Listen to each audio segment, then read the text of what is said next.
Mpumalanga se mooi roep Pasella keer op keer terug.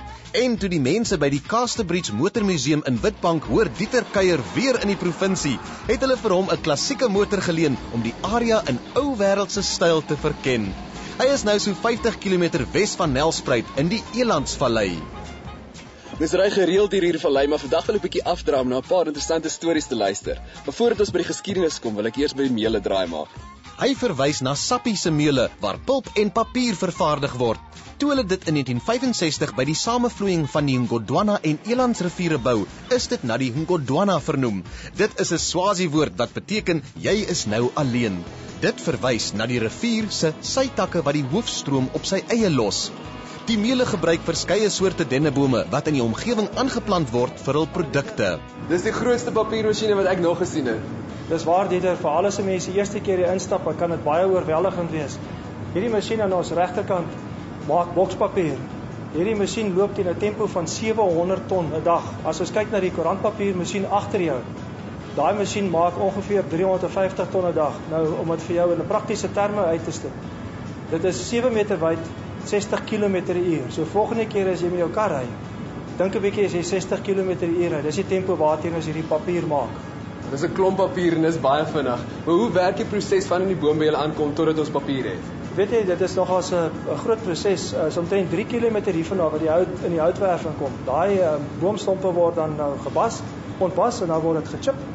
En daarvandaan kom dit met pype hiernatoe. Daar's ook gebleikte vesel wat hier aankom en hier by hierdie masjien word die twee strome nou met mekaar gemeng. In dieselfde tyd sit ons chemikalieë by en ons sit ook 'n bietjie kleurstof by sodat ons die regte kleur kan kry van die papier. Dan gaan dit op die drade op die masjien en ons begin die water uithaal in die presse en dan daarvan af gaan dit deur die droërs. Die droërs is verskriklik warm. En dan aan die ander kant kom dit uit, dan word die papier so 'n bietjie gestryk, dit is nou deur op sulke blink rollers. En daarvan af daai groot rol wat nog 7 meter wyd is, weeg ongeveer 15 ton. En dan daarvan af word dit dan nou in kleiner rolletjies gesny, dan word dit verpak. Daarvan af gaan dit na ons kliënte toe, wat dit dan nou weer op hulle groot drukkers gebruik en dan kan ons koerant lees daarna. Toe die meule begin is 110 huise naby die fabriek gebou. Vandag, byna 50 jaar later, het die dorpie Ngodwana meer as 400 huise. Daar werk tans 1000 mense by die meule, met nog 18.000 wat indirek van hulle afhanklik is. Maar eers terug na die destydse goudstormloop. Die delwers het gebluste kalk nodig gehad vir verwerking. Gelukkig kon dolomietformasies hier dit voorsien. Hallo oom. Hallo. Nou, wat het ons hier? Lekker windgat, né? Ek en oom gaan ding om ons vandag in styl doen, maar ek weet oom het my vir 'n spesifieke rede na die kalkoene genooi. Ek wil jou graag vat na 'n storie van die tyd voor motorkarre. Die historiese oonde het tot in 1899 kalk gebrand en is in 'n later stadium ingespan as sitrusverpakkingsaanleg. In 2002 is dit tot nasionale erfenisterrein verklaar. Sjoe oom, hierdie kalkoene lyk heeltemal anders as die wat ek in Eiserfontein gesien het. Ja, hulle is meer modern as daardie gebou van gekapte klip deur Italiaanse vakmanne. Dit is Duitser, die naam Herr Gotthard, wat die geleentheid gesien het om hier kalk te ontgin in die rivier hier agter. Hy het getonnel in die berge in om die kalk uit te haal. Dit is dan hierheen gebring in die oonde hier agter ons en daar is dit gebrand op houtskoolvure.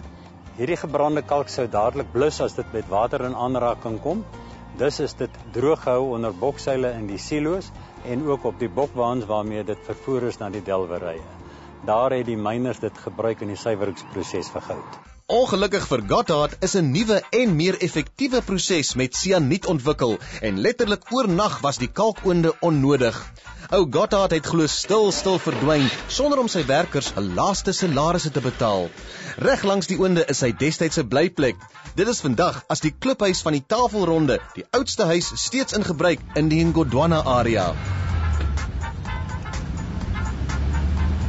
Hierdie is die 267 hektaar Mashonamin natuurerfenisgebied. Dit beteken plek waar die son vroeg ondergaan en is binne in die Groot Geluk plantasie. Doep gesels oor die Anglo-Boereoorlog geskiedenis en noem dat die boeremagte in die vallei 'n kamp gehad het waar Engelse krygsgevangenes aangehou is. Maar daar is nog stories. Hier is ons nou, wat nou 'n kampplek is. En vroeër was hierdie 'n baie belangrike wegkruipplek waar die boere hulle groot en klein vee weggesteek het vir die aankomende Britse magte. Die agterryers het die beeste en skape dan hierso gehou. So het dit gegaan totdat die vallei ontruim moes word, so voor die aankomende magte van generaal Boele. Hier is dan regtig 'n baie lekker wegkruipplek. Die boere van die Suid-Afrikaanse Republiek het in 1900 oorgegee, maar op die Vrystaatse president Steyn se aanbeveling het hulle nog so 19 maande 'n gorilla-oorlog gevoer. Na die oorlog, tot in 1907, is op groot skaal aan die woud gekap en baie kiemkragtige bome is so tot niet. Oom, lyk vir my die boere tot hulle treinhokkie weggesteek. Ja, dit lyk nogal so, nee.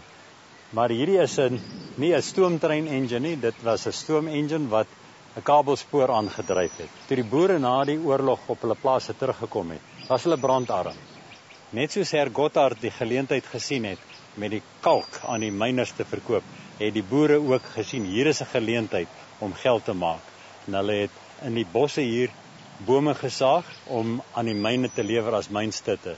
Daardie bome is dan gebring tot hier. Hier is dit gehaak aan 'n kabelspoor en dit is met hierdie masjien met die kabelspoor afgesleep tot onder in die vallei, waar dit dan op stoomtrekkers gelaai is en die het dit na die spoorwegstasie geneem. Die stasie is ook Ngodwana genoem. Dit was president Kruger se droom dat die Suid-Afrikaanse Republiek, wat nêrens aan die kus gegrens het nie, 'n poort na die see sou hê sonder om deur Britse gebied te beweeg. Daarom is die spoorlyn in die 1890s gebou tussen Pretoria en Delagoa Bay in Mosambiek. Baie mense ry daagliks hier onder hierdie brug deur, sonder dat hulle weet wat se geskiedenis daar agter sit. Dis 'n meesterstuk. Die Suid-Afrikaanse Republiek moes 'n spoorverbinding kry met Lorenzo Marx. Die Oosterlyn is daarvoor gebou. Hierdie brug voor ons, met sy pragtige klipmesselwerk, was een van die laaste van die projek. Die boererepublieke moes 'n verbinding hê met die buiteland, sodat hulle produkte soos wol en so aan kon uitvoer en ook dat masjinerie ingevoer kon word vir die myne wat toe aan die ontspring was op die Witwatersrand. Nog 'n storie is dat die Kruger miljoene moontlik aan daardie kant, moontlik aan hierdie kant van die brug begrawe is. Oom sê Kruger miljoene. En ek sien daai vonkel in jou oë, maar moet jy nie idees kry nie.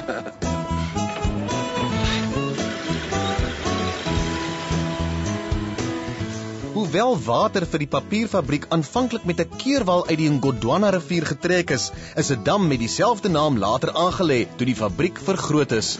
Op sy diepste is hy 30 meter en in lengte trek hy 'n hele 8.3 kilometer.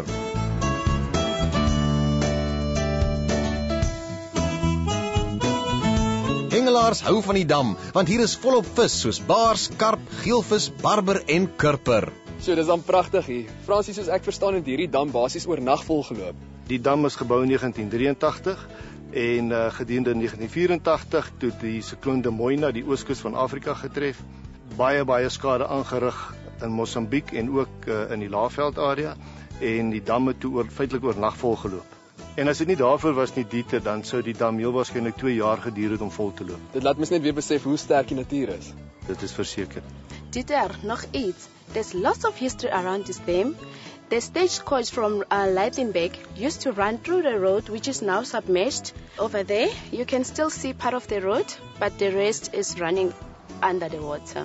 Die poskoets het sowel goedere as passasiers vervoer, waarskynlik tot in 1895 toe die spoorlyn klaar was.